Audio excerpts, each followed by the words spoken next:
400 plus seat लाने का target दिया गया। बैठक में गृह मंत्री अमित शाह का बड़ा बयान भी सामने आया। तो देखिए, इस लोकसभा में ऐतिहासिक जीत हासिल करेंगे, ये कहा गया है। अमित शाह की तरफ से ये बड़ा बयान दे दिया गया है। हर कमजोर बूथ की पहचान करें और मजबूत करें। देखिए, हम लगातार ये बता रहे हैं कि इस बार बीजेपी अपना पिछले बार का रिकॉर्ड तोड़ना चाहती है और यही नारा देखिए दिया है 400 प्लस का।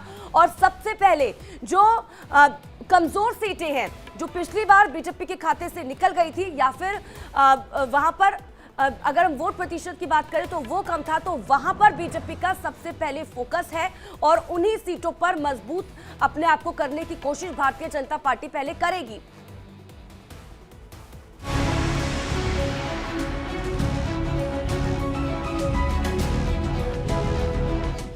बीजेपी को मिल गया मिशन 400 का विजयी फॉर्मूला।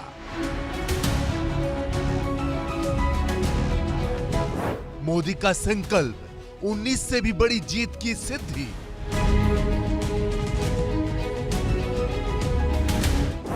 एक्शन मोड में बीजेपी, विपक्ष में है खलबली।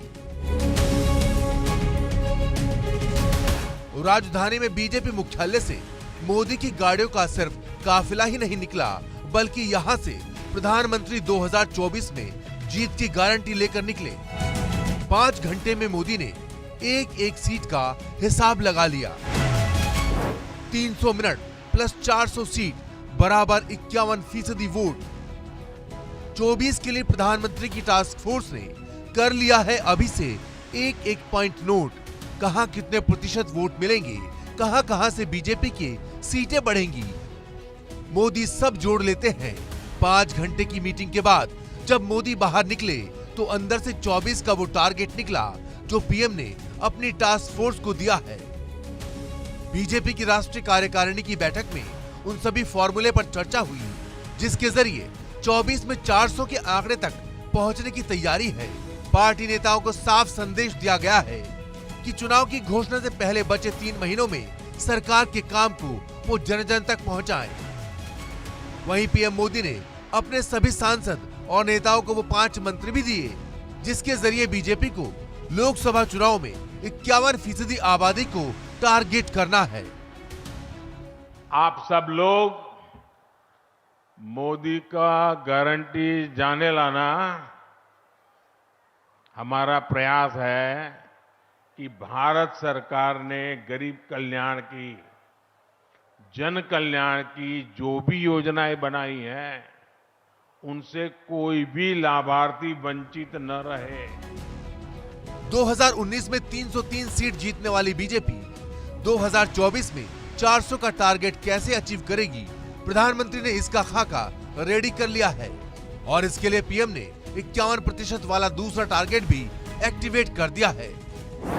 यानी 2014 में बीजेपी को 31.1% वोट मिला, 2019 में बीजेपी को 37.4% वोट मिला। 2024 में पीएम ने 51% वोट का टारगेट सेट किया है। लोकसभा चुनाव की तारीखों के ऐलान से पहले पीएम मोदी जहां हर राज्य में 2 से 3 रैली करने वाले हैं, वहीं लोकसभा चुनाव को लेकर बीजेपी हर महीने बूथ स्तर पर बड़े कार्यक्रम आयोजित करने की भी प्लानिंग कर रही है। लोकसभा चुनाव से पहले संपर्क अभियान चलाया जाएगा, उन योजनाओं पर फोकस किया जाएगा जिसमें आम लोगों को सीधा फायदा हो रहा है और बीजेपी की बैठक में इन सभी मुद्दों पर चर्चा की गई। साथ ही जेपी नड्डा और पीएम मोदी ने विकसित भारत संकल्प यात्रा को लेकर सकारात्मक प्रतिक्रिया के बारे में भी अपने नेताओं से बात की, जिसका उद्देश्य पीएम मोदी की कल्याणकारी योजनाओं को जन जन तक पहुंचाना है। भारत विकसित हो जाएगा ना 25 साल में, तो ये मुसीबतों का नामो निशान नहीं रहेगा और मुसीबतों से मुक्ति का ये मार्ग है विकसित भारत का संकल्प पूरा करना। बीजेपी की बैठक के दूसरे दिन चुनावी रणनीति के चाणक्य अमित शाह के मंत्र बीजेपी के लिए बूटी की तरह काम कर रहे हैं। पार्टी ने ऐसी 160 सीटें चिन्हित की हैं, जो कमजोर सीटों की कैटेगरी में आती है। इनमें से कई सीटों पर बीजेपी हार गई थी। इन सीटों पर संगठन पिछले 2 साल से काम कर रहा है, लेकिन ऐसा भी नहीं है कि कांग्रेस हाथ पर हाथ धरे बैठी है। विपक्ष चुपचाप है। 3 राज्यों में मिली करारी हार के बावजूद कांग्रेस लगातार 2024 पर काम कर रही है। इंडिया गठबंधन की बैठक के बाद AICC की बैठक हुई। यहाँ एक बार फिर सीटों को लेकर चर्चा हुई। इस बैठक में अशोक गहलोत, भूपेश बघेल, मुकुल वासनिक और मोहन प्रकाश ने हिस्सा लिया। इसके अलावा कांग्रेस की भारत जोड़ो यात्रा के पार्ट 2 के जरिए एक बार फिर देश में माहौल बनाने की तैयारी है।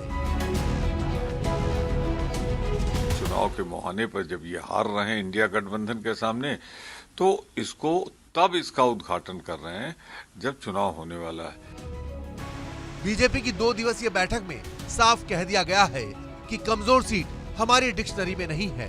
बैठक में कहा गया कि पार्टी के नेताओं को उम्मीदवारों की लिस्ट के ऐलान का इंतजार नहीं करना चाहिए।